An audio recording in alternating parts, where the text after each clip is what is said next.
Hello everybody!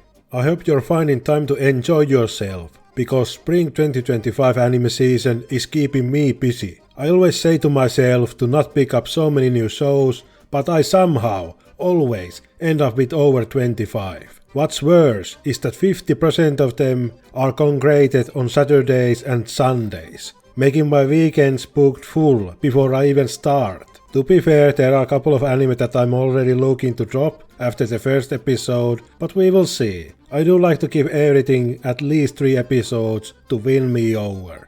Anyway, this video is not about spring, but about the last melting snow of winter anime season, and I want to highlight one anime that stood out from the rest, that I didn't already talk about here and here. Get your queen bees, tomboys and agigans ready, because it's time to talk about Honey Lemon Soda. Spoiler warning for Honey I Shrank the Kids, and what first piqued my interest for Honey Lemon Soda was not because I was expecting some genre twisting or even defining masterpiece, but because Honey Lemon Soda is what shoujo romance is all about.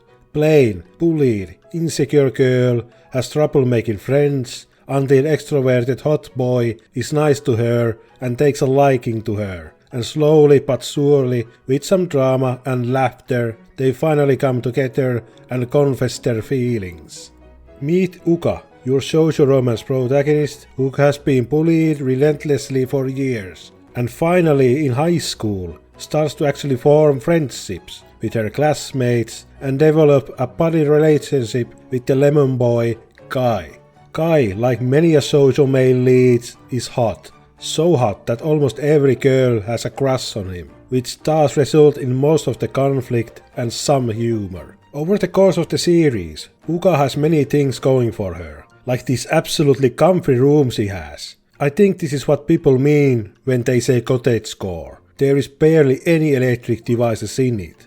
While the room is comfy, it's also safe, a safe place for Uka to return. This paradoxically makes it a cage for Uka, as she needs to step out of it to try new experiences and get hurt in the process, and the warmth of the known is tempting in the face of uncertainty.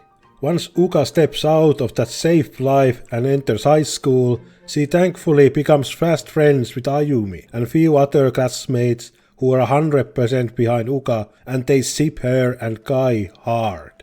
Which is quite realistic. Someone with no friends during middle school could have no trouble making friends once they enter in high school. She also makes enemies who vary from jealous girls who find it unfair that Kai is giving Uka so much attention, and these usually end up as your typical high school petty drama. It's Uka's past when things start to get more dramatic and rather unrealistic for my taste. When hooded assailants come to the school and try to shake her up, I had to really look the other way and write it off as unrealistic heightened tension.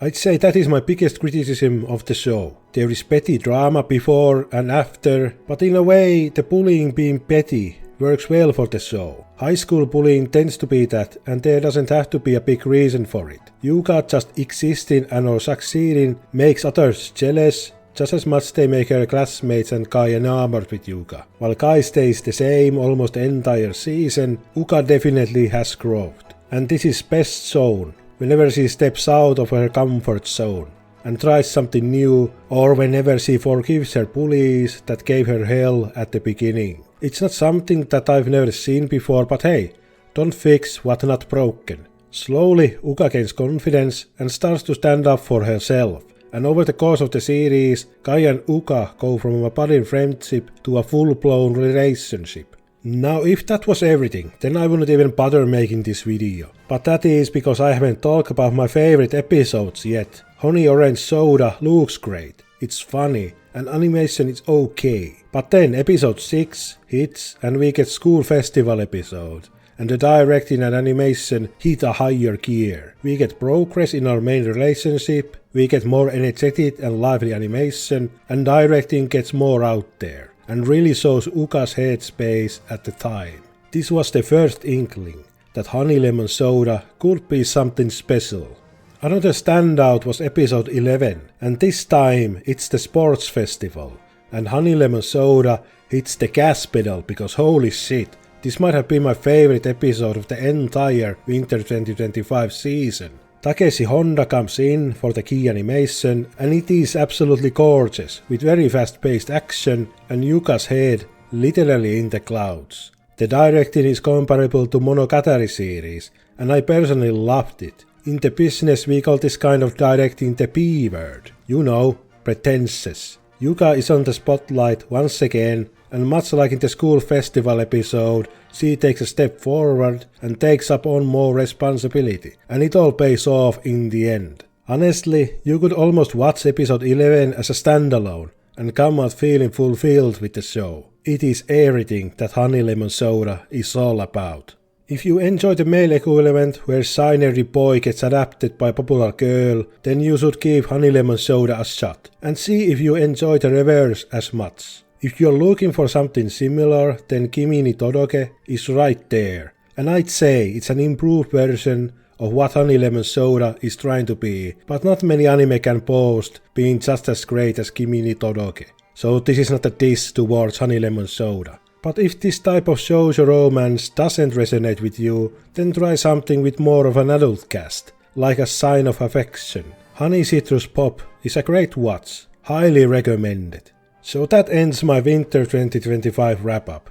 If you're curious, here is a tier list where everything ended up. Anything above 8 I consider a great time, with some flaws here and there. I feel comfortable recommending anything at 7 or more, but below that it gets tough. I didn't drop anything, so that's something. It is funny though. My 2 least favorite anime already got second season announcements, but some of my favorites, like I Have a Crush at Work and Flower and Asura, got jack shit. It's not fair. Thankfully, every dark cloud has a silver lining, as Medalist, Blue Box and Ave Mujica have confirmed future seasons, so that's great. Well, that was a quick one. Thanks for watching, and don't let the spring season consume you. 飲むぞ。